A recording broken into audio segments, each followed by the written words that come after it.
All the best, Jim. Thank you.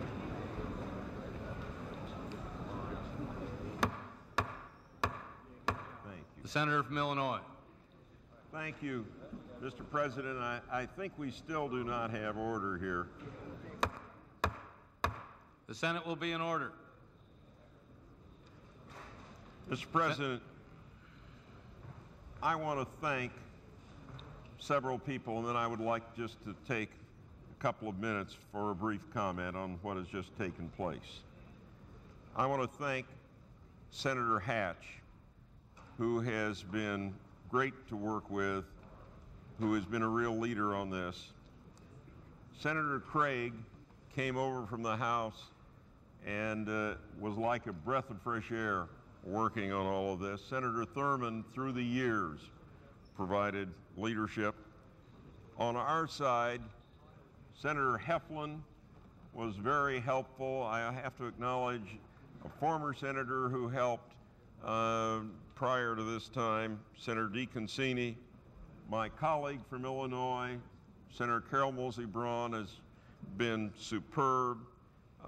Senator Campbell, Senator Robb, and I also want to pay tribute to the leader of the opposition, with whom I sincerely differ on this, Senator Byrd. He is a powerful and highly respected opponent. I also want to thank Congressman Charlie Stenholm and the House members for all the work that they did, and very specifically Aaron Rappaport from my staff and all the other staff members of my staff and the other staffs who have spent so much time on this. Mr. President, this is a sad day in the history of our nation. We have narrowly missed the opportunity to give generations to come a brighter future. Presented the chance to break our addiction to economic gluttony, by the narrowest of margins we have determined that we do not have the will to kick the habit.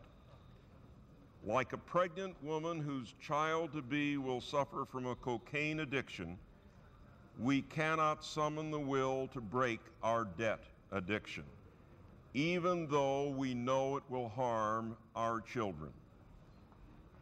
We'll break our addiction sometime in the future, the Senate said in 1986, when it also failed to pass the balanced budget amendment by one vote. The national debt then was $2 trillion.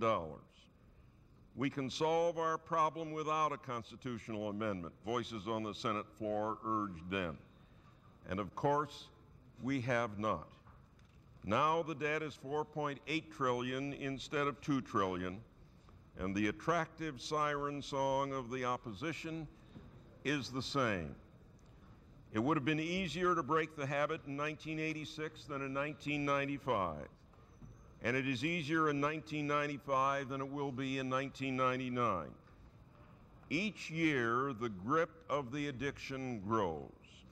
And each year, we spend more and more on interest and less in ways that help the most vulnerable in our society. We are headed, Mr. President, toward monetizing our debt and devaluing our currency, the step nations take historically as they pile up too much debt. No nation has come close to accumulating the amount of peacetime debt that we have. When and if monetizing our debt occurs, everyone in our society will suffer. Ironically, among those who will suffer the most, if I may have. Senators are requested to take their seats. The Sergeant at Arms will restore order in the galleries. Ironically, among those who will suffer the most are those on Social Security because of the devaluation of the U.S. Treasury bonds which secure the Social Security retirement trust funds. I say ironically because much of the opposition to the balanced budget amendment has been mounted in the name of Social Security. The threat to Social Security is the debt, and the real way to protect Social Security is this balanced budget amendment. Instead of giving our economy a lift with lower interest rates that come with a reduced deficit, the Senate has made a decision to stumble along and have higher interest rates. There are at least two proposals to move us on a glide path toward a balanced budget by the year 2002 without a constitutional amendment. I probably will support one of them, though it is unlikely the goal will be achieved without the discipline of a constitutional amendment.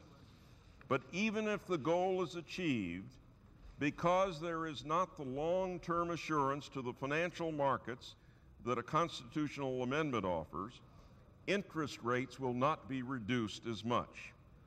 The nation will pay a staggering interest penalty for which we will get nothing other than higher interest rates. Those who purchase bonds combine the need for a small profit margin plus a hedge against inflation. We have just increased the cost of the hedge against inflation. Because the trade deficit is tied into the budget deficit, we will continue to export more American jobs, and our standard of living that could rise significantly will at best move up modestly, perhaps decline. With higher interest rates, there will be less investment that would create more industrial and construction jobs. Is it impossible to kick the debt habit? No, but each year that goes by, it becomes more difficult. And at some point, it becomes politically impossible. I do not know where that point is, nor does anyone else. We have done today what most addicts do: postpone the tough decision. Future generations will not look upon this day with pride. I yield the floor. The senator from Utah.